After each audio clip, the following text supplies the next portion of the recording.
We got a lot of questions about how to plan for EMS when there's so many different types of kind of potential people who can show up. EMS works differently in lots of different communities, and particularly home birth midwives or places that transfer to different locations are potentially working with different EMS providers. So there's just a lot of variation, and also a lot of potential human beings to train if there's a process that people are expected to follow. We talked about partnering with local EMS and their leadership teams to go through one of the additional tools we have available, which is our EMS checklist. And that can be a really good jumping off point for finding out how they even train their staff. So it's not necessarily that you alone have to train hundreds of EMS providers or first responders, but to get a sense of what it is that they are able to do, how they've been trained, what kind of medications they have available in the rig, what are the very specific things that they have and don't have. And it's a way to share skill sets that they know what you are able to do, what your training is, what your skill sets are, and that they could potentially take this drill to their own people and drill the transfer piece even without the community provider potentially, and also to invite them, whoever is available, to come participate in drills with that partial transfer as well as whenever you are considering doing a full transfer drill. Those were some of the ways that we had talked about, starting with the central folks and working your way out.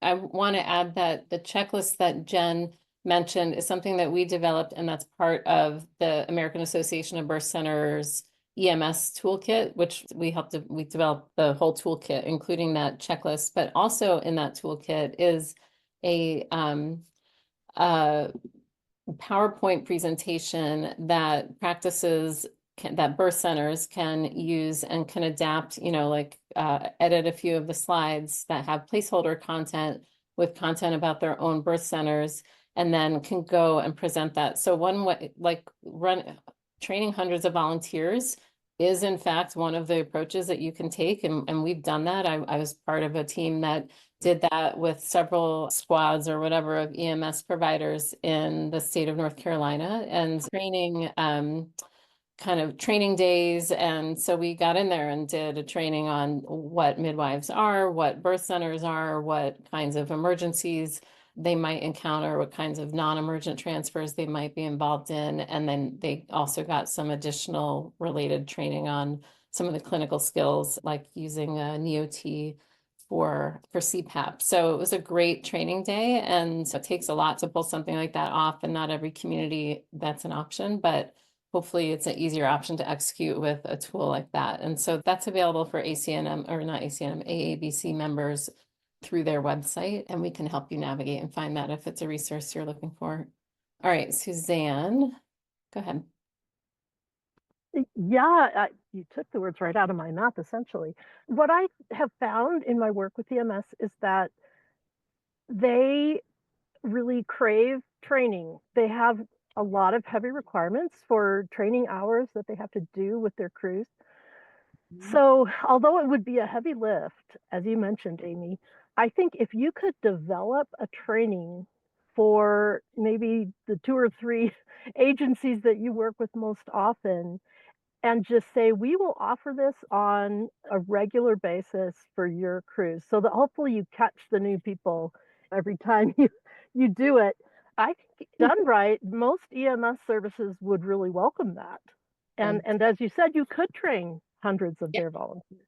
And you all can train us and do our cards less or whatever, or for IV skills, whatever the thing is that the midwives or the birth assistants might need. When you start to engage, and they're very, very different cultures, of course, there's a lot to navigate around that. My favorite story is doing one of these full transfer drills with an EMS squad several years ago. The guy was like, I would so much rather be picking up limbs off the highway than doing this. And I was like, all right, well, you and I are different.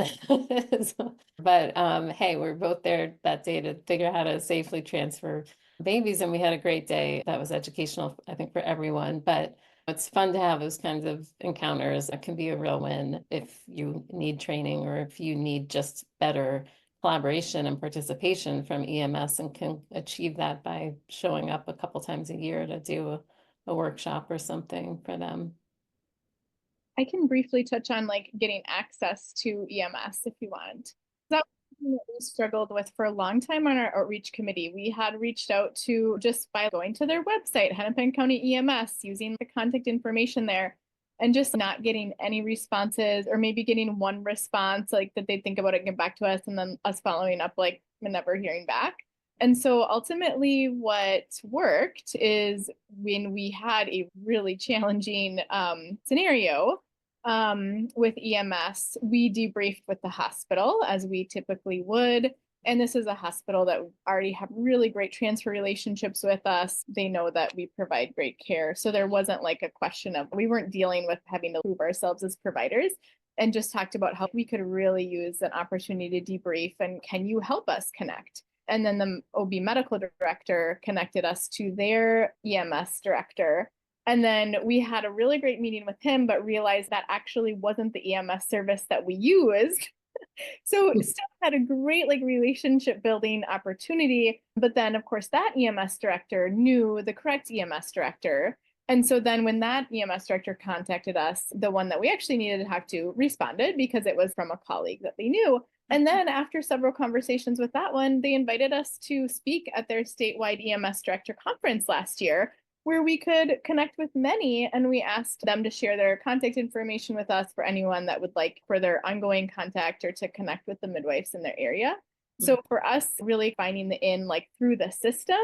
And looking back, it's, oh, of course, like, why didn't we ask our OB hospitalists earlier that we've built relationships with?